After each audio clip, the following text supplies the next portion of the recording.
Here, the electron ionization and chemical ionization having some limitation. The limitation is that EI and CI we cannot use the compound having non-volatile compound or the compound having molecular weight is nearly very high as in the form of 1000 in the range of 1000 to lakhs. In this case, we have developed a new technique we call as desorption ionization technique. This technique will help to determine the molecular weight of a large organic compound as well as non-volatile compound. Sometimes we can use for proteins analysis. Sometimes we can use the nucleotides analysis. And this method having three parts, or this technique are divided into three methods. The very first is secondary ion mass spectrometry, we call as SIMS. Second one method is that the fast atom bombardment, that is FAB, and last one is, in short, MALDI, that is matrix assisted laser desorption ionization technique. But in your syllabus, we are studied only the fast atom bombardment, that is FAB. And FAB and SIMS are very similar to each other. The only difference is that the choice of light or choice of the argon and cesium, that is the gases, beams we can use.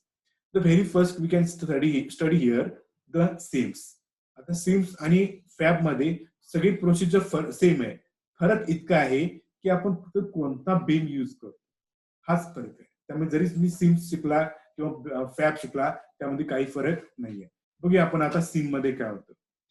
In this desorption ionization, the sample to be analyzed is dissolved or dispersed in a matrix placed in a path of high energy beam of ions. ज्या compound आपल्याला mass spectroscopy काढायचा आहे तो compound आपण matrix मध्ये mix करणार आहे, dissolve करणार आहे आणि तो डिझॉल्व्ह केलेला मिक्सचर असणार आहे तो आपण काय करणार आहे एक हाय एनर्जी बीमच्या रस्त्यात पाथ मध्ये आपण ठेवून देणार आहे. मग कोणता बीम इथे यूज करतो आपण तर इथं सिम्स मध्ये आर्गॉन प्लस किंवा सीझियम प्लस हा बीम यूज करतो. मग काय होतं the collision of these ions with the sample ionizes come of the sample molecule and eject from the surface. हा जो तुमचा बीम आहे तो बीम तुमच्या मॅट्रिक्सला आणि तुमच्या सॅम्पलला आयोनाइज करतो आणि सॅम्पलला आयोनाइज केल्यानंतर तो त्या सरफेस पासून बाहेर निघतो आणि तो जातो कुठे पुढे मास अॅनालायझर कडे. आणि इथं सुद्धा आपल्याला क्वासी मोलेक्युलर आयॉन पीक मिळतं.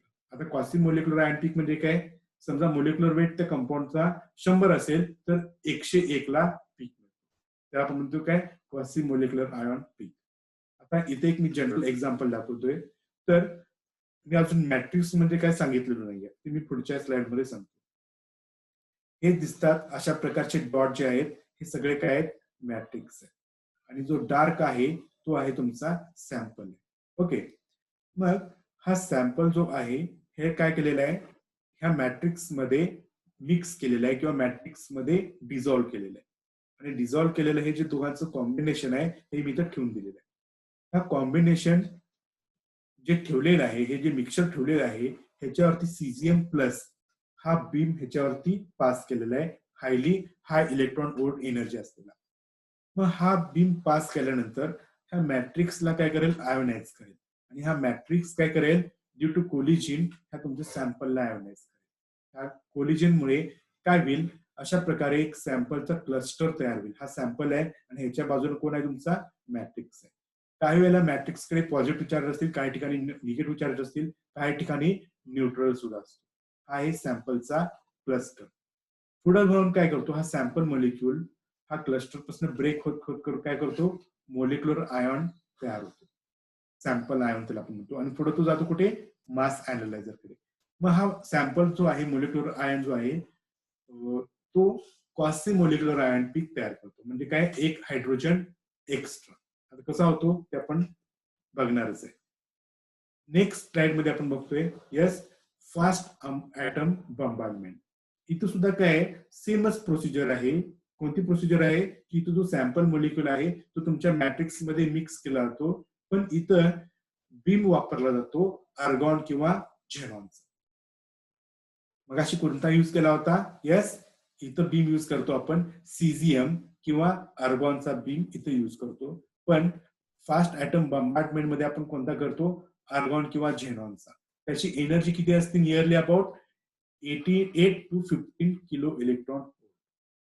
आणि हा बीम जसं मगाशी मेकॅनिझम आहे सेम, इथं फक्त झेनॉन यूज केला जातो आणि ह्याच्यामध्ये कोणता यूज करतो? सीझियम करतो.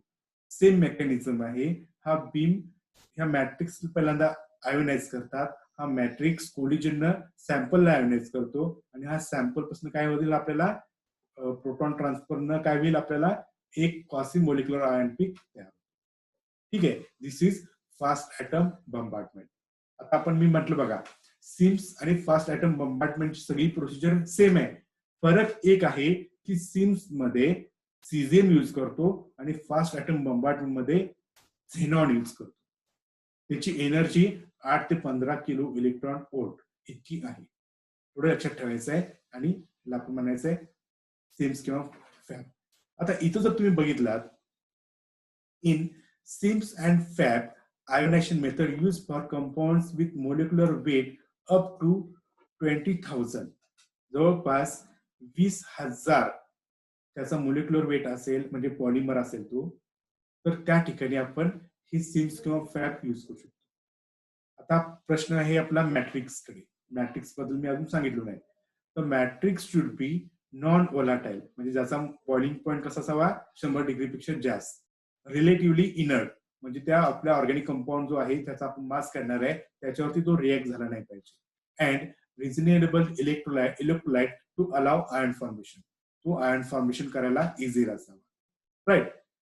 In this case, if the matrix compound is more acidic, then predominantly M plus H plus ion will form, and while mostly M minus H ion will result from the matrix is less acidic than the analyte. म्हणजे तुमचा organic sample पेक्षा matrix जर acidic असेल तर मला M plus H पीक मिळेल, आणि matrix तुमच्या कंपाऊंड पेक्षा कमी ऍसिडिक असेल तर मला काय मिळेल? M मायनस H असेल. फॉर एक्झाम्पल, मी इथेनॉल घेतलाय, त्याचा मोलिक्युलर वेट आहे 46, आणि मी तिथं मॅट्रिक्स जर मी एक मॅट्रिक्स केलाय तो ऍसिडिक असेल तर मला 47 ला पीक मिळेल. आणि समजा तो मॅट्रिक्स इथेनॉल पेक्षा कमी ऍसिडिक असेल तर मला काय मिळेल? येस, 45 ला पीक मिळेल. आणि तो कशाचा असणार आहे? M minus H. आता इथं एक्झाम्पल दिलेलं आहे. Some common matrix use in SIMS and FAB are glycerol, triglycerol, 3-nitrobenzyl alcohol, di and triethanolamine, and mixture of dithioethanol DTT and dithioerythritol. हे एक्झाम्पल्स आहेत. हे सगळे लिक्विड आहेत, सगळे नॉन व्होलाटाईल आहेत. राईट. आणि ह्याची कोणताही ऑर्गॅनिक कंपाऊंड याच्यामध्ये बऱ्यापैकी सोल्युबल होतो, आणि हे आपण काय करतो? सिम्स मध्ये आणि फॅब मध्ये मॅट्रिक्स म्हणून यूज करतो.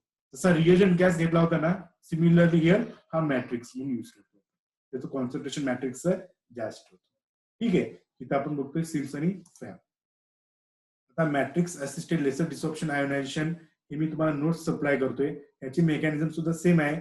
फरक इतका आहे की इथं लेझर यूज करतो, आणि लेझरची एनर्जी ही सीझियम आणि ऑर्गॉन पेक्षा, सीझियम आणि झेनॉन पेक्षा जास्त असते. त्यामुळे इथं आपल्याला आणखी चांगले रिझल्ट मिळतात. आणि हे सुद्धा आपण डीएनए साठी, प्रोटीन साठी, शुगर साठी, कार्बोहायड्रेट साठी, पॉलिमर असेल, मायक्रोमोलिक्युल्स असेल तर त्यासाठी आपण हा यूज करतो. इथं मॅट्रिक्स म्हणून 2,5-डायहायड्रोक्सी ऍसिड हा यूज करतो. इथं मी शिकवत नाही कारण तुमच्या सिलेबसचा हा भाग नाही आहे. इथं त्याच्यानंतर फोर्थ आहे इलेक्ट्रॉन स्प्रे आयोनायझेशन. हा सुद्धा तुम्हाला पहिल्या सेकंड सेमिस्टरला होता, इथं तुम्हाला आता सेमिस्टरला नाहीये. इथं सुद्धा काय करतात तर हे मोठं एखादं ज्याचं मोलिक्युलर वेट जास्त असेल त्या ठिकाणी आपण हे यूज करतो. प्रेशर अगदी जास्त असतं आणि एखाद्या सिरीज मधनं इलेक्ट्रॉन स्प्रे फ्लो करतात, त्यामुळे आपल्याला त्याचे बबल्स तयार होतील, आणि ते बबल्स मोठे मोठे, छोट्यापासून मोठे मोठे बनत जातात, आणि इथनं आपल्याला काय मिळतो? मोलिक्युलर आयन पीक तिथनं ऑब्झर्व होतो. हा सुद्धा सिलेबसला नाही आहे, पण नेटसेटच्या वेळेचा जर अभ्यास करत असाल तर तुम्हाला ही नोट्स महत्वाचे आहेत, म्हणून मी तुम्हाला सेंड केलेले आहे. आणि वरती लेबल दिलंय नॉट इन युअर सिलेबस, पण फास्ट ऍटम बंबार्टमेंट आहे हा तुमच्या सिलेबस मध्ये आहे. MALDI matrix assisted laser desorption तुमच्या सिलेबस मध्ये नाहीये. Okay, this is electron spray ionisation technique. आता लास्ट वन आहे फील्ड डिसॉर्प्शन, पण हा भरपूर मोठा आहे आणि आता तुम्ही बरंच ते ऐकून खूप कन्फ्युज व्हाल. त्यामुळे मी आज काय करतोय, इथपर्यंत शिकवतोय आणि पुढचा भाग आपण उद्याच्या लेक्चरला बघूया. फील्ड डिसॉर्प्शन आणि फॅक्टर्स अफेक्टिंग फ्रॅगमेंटेशन, हे भाग उद्याला बघूया. ठीक आहे, इथं मी स्टॉप करते आता.